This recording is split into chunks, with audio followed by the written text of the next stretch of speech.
Herkese merhaba arkadaşlar. Kumsal'ın canı uzun zamandır brownie istiyor. O yüzden YouTube'da da biraz gezindim açıkçası. Orijinal brownie tarifini sadece birkaç videoda görebildim. Orijinal brownie'de kuver çikolata kullanıyoruz. Ben size bu işi profesyonel olarak yaptığımın ekran görüntülerini ekleyeceğim. Oradan görebilirsiniz. Yağın içinde eriten arkadaşlar olmuş. Evet, normalinde doğru ama yağı direkt ısıtarak değil de benmari usulü yaparsanız pastanız çok daha lezzetli ve doğru pişirimde olur açıkçası. Kuver çikolataları ekliyorum. Burada yaklaşık 200 gram kadar kuver çikolata var. 125 gram da tereyağı kullanacağız. Bunu da benmari usulü eriteceğiz. Su şu anda kaynar durumda. Altını kısıyorum ben. Çikolataları da yavaş yavaş ekliyorum. Su kesinlikle... Ver anneciğim bana. Hayır, çok kaynıyor. Sen bana ver lütfen. Koyuyoruz. Ver burada. Suyu kısıyoruz. Eriyecek. Yağı da ekleyelim. Yaklaşık 100 gram kadar. Yani eğer tutar mısın lütfen? Ben artık göz kararı yapıyorum. Ama pasta ürünleri yapıyorsanız doğru oranı ancak gramajla tutturabilirsiniz. Ben şu an size bardak ölçüsüyle vereceğim. Ama gramaj olarak da yorumlara bırakacağım. Yavaş yavaş. Bence benmari erimesi gerekiyor çünkü çikolatanın. Onunla alakalı. Malzemeleri de nasıl yapıldığını da ekleyeceğim. Eriyene kadar bekliyoruz. Bu arada işlemler olurken de 180 derecede fırınımızı çalıştırıyoruz. Yaklaşık 15-20 dakika içerisinde anca ısınır. Ev tipi fırınlar. Püf noktası paylaşmış olayım sizinle. Doğru püf noktası budur. Aslında benmari usulü eritmemizin sırrı da çikolatanın kendi erime sıcaklığına denk gelmesiyle alakalı. O yüzden benmari usulü eritmek çok daha sağlıklı. Bu şekilde erimeye başladı. Çikolatamızı benmariden aldık. Alırken dikkat edin bu arada. Yağlı kağıt kullanmanız çok önemli. Yoksa akışkan bir kıvamda olduğu için yapışır. Evet, yapışır. Sağ ol. Evet. Sadece şurada 4 tane kulak kesiyoruz ki 4 tarafına da video çektiğim için biraz kibar oluyorum şu an. Tamam. Yırtarak çıkartmıştım, evet.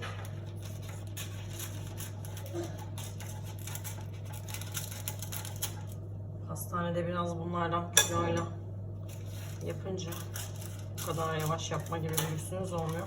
Ben borcamın iç kısmını ıslak bırakıyorum. Bu arada kaygan kısmı içe gelsin. Böyle kalıbı iyice oturduğundan emin olun. Akışkan bir kıvamda olacağı için şeklinin daha muntazam olmasını sağlarsınız. Ben küçük bir borcam kullanmak istedim. Birazcık daha kabarık durması için. Videonun bir kısmına diğer yaptığım tatlıları da ekleyeceğim. Sohbet ederken onu da izleyebilirsiniz. Yine böyle yapılmasını istediğiniz, tarifini bulamadığınız bir şeyler olursa yorumlara yazın lütfen. Onları da birlikte pişirelim. Şimdi herkes bir bardak ölçüsüdür gidiyor ama aslında anlatmak istediğim bir şey daha var. Şu tarz bir bardağınız varsa bu bardak ölçüsü için uygundur. Çünkü hani o bardak ölçüsü dediğimiz şeyler aslında bizim büyüklerimizin zamanında tartı vesaire olmaması, her şeyin standart tek düze olmasıyla alakalı. Çünkü hani bir bardak un dediği zaman herkesin bardağının gramajı çok farklı. Yani bundan daha farklı bir bardak olduğu zaman o tarif tutmuyor. Ya çok sert oluyor ya da daha kıvamı denk gelmiyor. O yüzden diyorlar ki tarif aslında yanlış. Aslında tarifler yanlış değil. Gramaj ölçüsü bunda 200 ama diğer farklı bardaklarda kullanırsanız gramaj 220 oluyor. Bu da pastacılıkta bütün ürünün yumurtasından tutun da koyduğunuz sıvı oranının değişmesine neden oluyor. Bununla alakalı şimdi 200 gram kadar şeker koyacağız. 3 tane yumurta koyacağız. Ben mikser kullanmayı tercih etmiyorum çünkü biraz parmak dokunabilir kıvama geldiği zaman çikolata içine gireceği için onu eritecek şekerini. Şöyle çırpıp kabartmamızın aslında çok da bir anlamı yok. Bir pakette kabartma tozu koyacağız. Unun ölçüsünü karıştırırken vereceğim şimdi. Bir bardak şekeri koyuyorum. 3 tane yumurta kıracağız. Sen çırpmaya başlamak ister misin? Tamam, ben yumurta eledikten sonra muhakkak ellerimi yıkıyorum. Yumurtanın bulaşı biraz fazla çünkü. Çatalla karıştır anneciğim sen onu. Ben şunu çıkartacağım, elimi yıkayayım. Karıştırma yeterli, öyle çok kek kıvamı gibi seviyorum. Karıştırıyorum.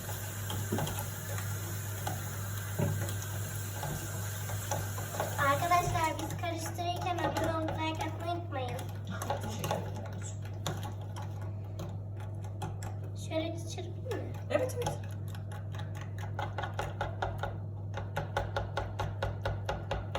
Çikolatamız da elleyebilir kıvama gelecek. Çok fazla bekletmeyin de. Bu arada fırın hala çalışıyor. Ben benmariye çikolatayı koyduktan sonra fırınımızı açtım. Çünkü anca ısınır. Fanlı olacak bu arada programınız. Alt üst olmayacak. Her yerine eşit pişmesi için. İstiyorsan sen karıştır, daha çabuk karıştır. Tamam, ben karıştırayım o zaman. Çok tırlanın gitmesine, köpürmesine hiç gerek yok. Yarım bardaktan biraz fazla Onu ben karıştırayım mı sana? un koyuyorum. Ben karıştırayım mı? Neyi? Ama bununla çok güzel oluyor çünkü karıştırma. Tabii ki karıştırabiliriz. Biraz ekleyeceğim. Birazını da çikolatanın içine ekleyeceğiz. O zaman tamam mı? Tamam ya, aşağı indim. İyi yaptın. Teşekkür ederim. Kabartma tozunu da koyuyorum. Bir paket koyuyoruz. Bazı tariflerde gördüm kabartma tozu kullanmıyorlar. Ama kabartma tozu kullanmamız İyice dökülür lazım. müsün? Yok aşkım. Güzel. Hiç çıkmadı bile. Ben atayım. Kabartma tozunun aktif olması için sıvıyla buluşması lazım. Bu şekilde. Ben karıştırayım. Aşkım çikolataya koyduğum zaman sen karıştırırsın. Tamam. Bak bakalım çikolatamız şöyle alttan bak. Elleyebilir Biraz olmuş. sıcak. O kadar değil. Bak. Yumurta pişer sıcak koyarsak. Ve yumurta olur. Omlet olur çikolatalı. Bu şekilde. Yavaşça. Bu arada çoğu tarif ıslak kek tarifi gibi olmuş ya da suflenin bir benzeri. 180 derece olması lazım fırınınızın. Siz yumuşaklık seviyesini istediğinize göre bırakabilirsiniz. Ama ben pek 20 dakikayı geçirmeyi sevmiyorum. Siz fırınınızın ısısını nasıl ısıttığını ya da nasıl pişirdiğini tam olarak biliyorsunuzdur diye düşünüyorum. Şu anda parmak değebilir kıvamda çikolata. O yüzden yumurtanın bulunduğu sıvıyı içine ekliyorum.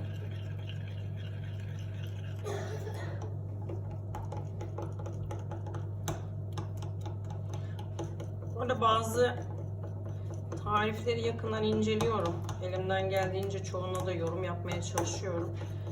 Bu bizim evde kullandığımız market kakaolarıyla profesyonel anlamda kullanılan kakaolar aynı değil. O yüzden istediğiniz kıvamı da yakalayamıyorsunuz. İstediğiniz rengi de yakalayamıyorsunuz. Ya bu şekilde kurer bitteri ya da sütlüsü kullanabilirsiniz. Şu anda herhalde orijinal tarifi yapan işletmelerin çoğunda bir dilim brownie 400 lirayı bulmuş durumda. O yüzden yine de evde yapmak sanırım çok daha sağlıklı ve daha uygun.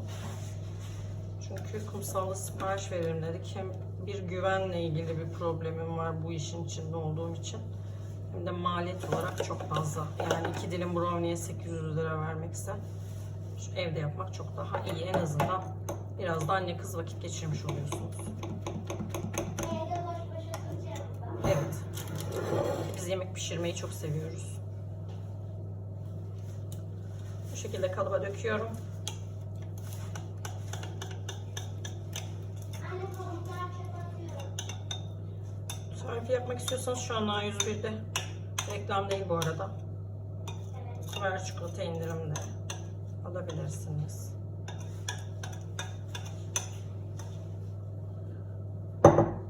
Bu şekilde yaptık. Döktük. Şimdi fırına atacağım. Elimi yıkayayım.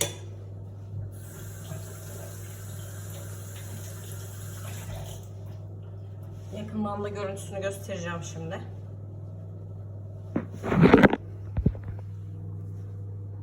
Bu şekilde görünüyor. Ben genelde kekleri birkaç kere tezgaha vurma taraftarıyım. Çünkü içindeki hava kabarcıklarının çıkması içinde bulunacak olan boşlukları kapatacak. Şimdi fırına veriyorum. 20 dakika sonra görüşürüz. Evet, brownie'miz yeterince soğukluğa geldi. Teşekkür ederim kumsalcığım. Eline sağlık. Burayı ben kesiyorum. O kadar sorun değil orası sadece. Tamam. Ben böyle küçük parçalar halinde keseceğim. Çünkü küçük bir kek. Küçük kekten ziyade çok doyurucu çikolata Bir açısından. dahakine sadece ben yapacağım. Aynısından. Evet ama YouTube amca biliyorsun ki çocuklara kesici ve delici Hayır, alet kesici değil. videolarında sıkıntı. Mayı ben yapacağım. Ha tamam tabii ki. Şöyle gösterelim. İçini de gösterelim. Bu şekilde. Çok güzel. Denemek ister misin? Evet. Hadi al bakalım. Afiyet olsun. Bay bay. Abone olup like atmayı unutmayın. Unutmayın. Hoşça kalın. Hoşça kalın.